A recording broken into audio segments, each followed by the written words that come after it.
7 de la mañana con 37 minutos le damos la bienvenida al doctor Carlos Luis Sánchez Gaete. Él es abogado especialista en Derecho Penal y con él queremos revisar esta propuesta del Ejecutivo del proyecto de ley orgánica reformatoria para la prevención y erradicación del reclutamiento, uso y utilización de niños, niñas y adolescentes. Doctor, buenos días, gracias por acompañarnos aquí en Mundo Di Blue.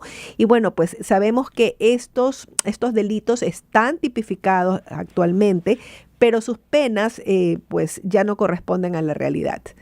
Así es que queríamos un poco observar estas características del proyecto de ley y empecemos por ahí, por la necesidad de actualizar las penas en torno a la captación de menores para cometer delitos graves. Buen día.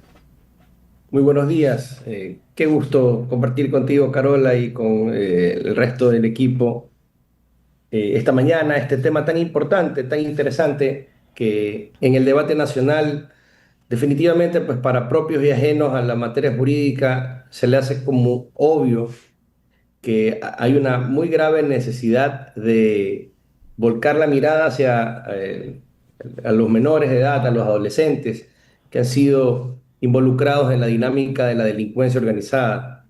Y para eso el proyecto de ley que ha sido presentado, pues tiene 5 puntos que yo creo que son importantes de destacar. En primer lugar, lo primero que hace es tipificar y sancionar expresamente el reclutamiento y uso de menores por parte del crimen organizado. Sabes que en materia penal, pues, lo que hace un Código Orgánico Integral Penal es contener un catálogo de delitos. En el catálogo de delitos que existen actualmente en el Ecuador no existe una conducta penalmente reprochable que consista en el reclutamiento de menores para integrarlos al crimen organizado. La idea principal, el origen de este proyecto es precisamente ese, incorporar este delito. Otro punto de importancia es que propone endurecer penas y ampliar el alcance del Código Orgánico Integral Penal para este tipo de delitos, o para delitos en los que se ven involucrados los menores infractores. De Hoy en 22, día, de 22 a 26 años es la propuesta. Realmente es bastante fuerte. Y lo que yo preguntaría ¿es suficiente? Porque probablemente habrán muchos padres de familia que dirán, esto es nada, deberían ser 34, 40, en fin. sí, mira que recientemente conversaba en mi casa sobre la pena impuesta a esta mujer que asesinó a su madre de forma muy cruel, la mutiló, y que, bueno, fue condenada a 40 años de prisión. Y algunas personas esta pena, que no se trata de una menor de edad, pero que te lleva a la discusión de la tasación de la conducta, lo ponía en cuestión, es decir, 40 años, no, como que parece poco al lado de la gravedad del delito cometido.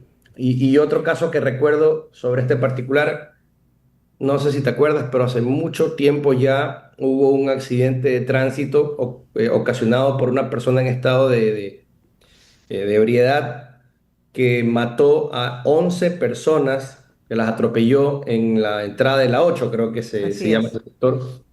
Y bueno, la pena no varía en función de haber matado a una o a 11 personas. Y por ahí se discutía si la ley estaba bien redactada y será justa. Bueno, a veces hay estos vacíos legales. Sobre si será suficiente o no esta pena, ya lo veremos. En materia penal, mira, incluso está en discusión si la agravación de las penas tiene un fin práctico, sociológicamente válido, toda vez que hay sociedades en las que incluso se hace lo opuesto, pero cuando integralmente se ejecutan otras medidas. Y por eso este proyecto de ley, enhorabuena, pretende asegurar la protección, reparación y medidas asistenciales a las víctimas, eh, con la finalidad no solamente de De agravar sancionar. la pena y de tratar de solucionar una circunstancia con una pena mayor, sino dar una perspectiva más integral, que es precisamente lo que requiere, ¿no? El fin de la reinserción del elemento del menor de edad, en este caso, que sea rehabilitado socialmente. ¿Quién es un buen chico? Scotty. Consigue cartas tan exclusivas como él. Una colección irresistible para un magnate en ciernes. Vístete de gala y completa tu set.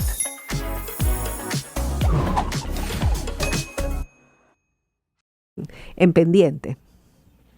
Sí, me parece que la propuesta tiene una parte que se asemeja y en ese sentido vamos a tener que ver cuál será la postura de la Corte Constitucional sobre este proyecto. La Corte recoge principios que provienen eh, del marco de convencionalidad al que se encuentra sometido el Ecuador. Ecuador, como un país que ha suscrito convenios y tratados internacionales, incorpora a nuestro sistema jurídico un marco jurídico supranacional. Ordinariamente se entiende que la legislación ecuatoriana tiene una jerarquía normativa que empieza desde la supremacía constitucional. Al ser el derecho un sistema que funciona con orden, este orden implica el respeto de una norma con otra, y el sentido lógico, el sentido jerárquico es que tradicional incluye la Constitución como la norma jerárquicamente superior, le siguen las leyes orgánicas, y debajo de las leyes orgánicas las leyes ordinarias, y de ahí para abajo pues normativa inferior. Resulta que en el marco de convencionalidad en el que se encuentra el Ecuador, pues la norma supranacional está casi que al nivel de la Constitución de la República del Ecuador, porque recoge principios que son rectores, que son el fundamento de los derechos, de las garantías. Y Ecuador es un Estado constitucional de derechos y garantías Así es. desde el año 2008. Entonces, bajo esa premisa, lo que le ha hecho la Corte Constitucional, lo que a veces parece intromisivo, injusto, como que se aleja del análisis que la sociedad tiene para resolver sus problemas, es nada más que atender estrictamente lo que establece nuestro marco de convencionalidad. Entonces, la Asamblea Nacional debe legislar técnicamente y atendiendo ese futuro no tan lejano, ¿no? Algo adicional que quisiera tocar es que estaba leyendo en las redes y también una persona de referencia, ¿no? Realmente, pues una persona seria. Él decía que este proyecto recoge que las plataformas tienen que verificar o tienen que implementar la verificación de la edad y herramientas reales de control parental. Y en otros países ya se ha frenado el uso de redes sociales para los menores de edad. Acá se lo implementaría recién y es una buena cosa, pensaría yo. Definitivamente, mire, el fenómeno de la minoría de edad y de la edad en la que se arriba a la mayoría de edad y como consecuencia de esto, jurídicamente hablando, la posibilidad de que un sujeto de derechos, como lo es cualquier ser humano desde el momento en el que es concebido hasta el día que se muere, pueda responder ante la justicia o pueda contraer obligaciones, lo que se conoce como la capacidad. La capacidad no solamente es para contratar, la capacidad también implica la posibilidad de responder ante la justicia. Carlos Luis. Ese es un concepto que, perdóname que te concluyo la idea, es un concepto anacrónico. Es decir, ¿por qué un menor de edad hoy recién pasa a ser mayor de edad a los 18 años cuando ya, por ejemplo, puede votar a los 16? O incluso es muy evidente que los menores, los niños, pierden su inocencia mucho antes porque tienen acceso a mucha información a través de la tecnología. Sí, Gustavo, buenos días. ¿Qué tal? Quería saludarlo, por supuesto. Estamos conversando con el abogado Carlos Luis Sánchez Gaete, especialista, penalista, y que nos está dando algunas luces sobre este tema de la responsabilidad de involucrar, de reclutar a menores de edad en los grupos terroristas. Ahora, ¿cómo sería la cosa? Va un tipo en una moto, el mayor de edad, se baja el gatillero, es un menor de edad, no hizo nada el de la moto, ¿no? Pero dicen, tú tienes de entrada 22 años o 26 años por haberlo traído al menor de edad. ¿Es así? Sí. Porque al final de cuentas, yo, como adulto, le estoy diciendo, ¿sabes qué? Yo te pago a ti, ven acá, tú haces el delito. Tú eres porque así lo hacen, ¿no? Porque la pena es menor para ellos, porque a lo mejor aparece un juez por ahí, les dice, ay, pobrecito, tejido social desatendido, lo que sea, como quieran, y llora la mamá, llora todo el mundo, y dice, ah, pobrecito el chico, no tuvo oportunidades. Y, claro, los muertos y las personas que sufren ante estos adolescentes asesinos, malos, malignos, diabólicos, sí, es por responsabilidad tal vez de un mayor que los llevó hacia ese camino. ¿Cómo sería la responsabilidad de una persona para que tú le digas, tú eres el que lo contrataste, así no hayas hecho ningún delito, tú ya tienes 25 años de cárcel? Que es lo que realmente impacta y hace atractiva la ley. En mi caso, para mí, hace atractiva la ley saber que un tipo que cree que está pasándose de vivo, no, yo tengo un equipo de pelados de 14 a 16 años que son todos los demonios posibles habidos y los tengo libres porque son menores de edad y nadie me responsabiliza de ello. Sí, a ver, estamos hablando de un delito de peligro abstracto, como lo reconoce la doctrina. El delito de peligro abstracto supone que se sanciona una comisión de una infracción penal que no implica necesariamente la producción de un daño. Por ejemplo, el delito de delincuencia organizada, precisamente, o el delito de asociación ilícita.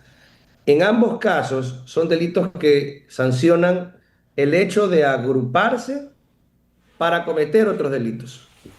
Entonces, no es que has cometido un delito, sino que te has agrupado para cometer delitos. Este sería un tipo penal más o menos similar, que es la conducta que se sanciona, es el hecho de reclutar menores de edad para cometer delitos, reclutarlos bajo la estructura de un grupo de delincuencia organizada. Entonces, la prueba, por decirlo de alguna manera, o la evidencia de que el menor de edad ha sido reclutado por un grupo de delincuencia organizada, te presenta un escenario de una casuística múltiple, enorme. ¿Cómo das con la persona que lo ha reclutado? ¿Cómo sabes quién lo ha reclutado? ¿Cómo sabes a qué grupo pertenece?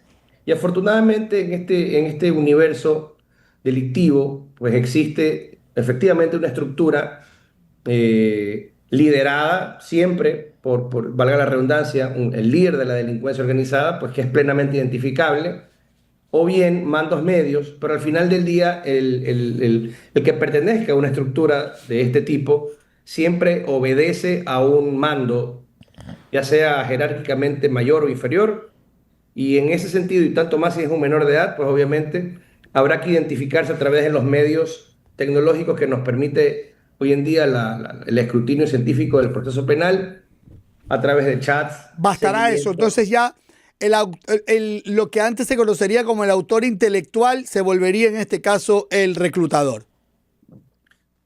Algo similar, porque en los grados de responsabilidad penal el autor mediato, el autor directo es el que ejecuta materialmente la infracción penal, ¿no? El que va. Digo en propósito de la ley, ¿no? Porque se supone que aquí quieres responsabilizar al que metió un menor de edad a cometer delitos. Más se trata de una autoría mediata, ¿no? Como aquel que a través de terceros ejecuta un acto, pero él tiene el dominio del hecho. El que recluta al menor, lo recluta pues precisamente para que cometa delitos. Los cometa o no. El tipo penal es interesante.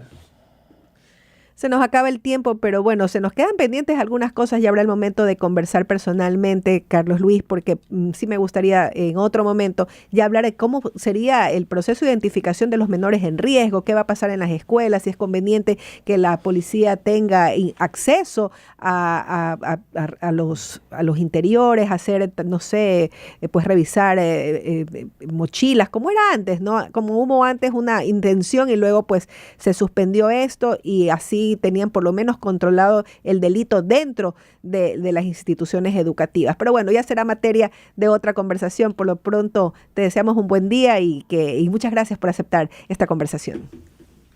No, gracias a ustedes por considerarme y conversar conmigo el tema.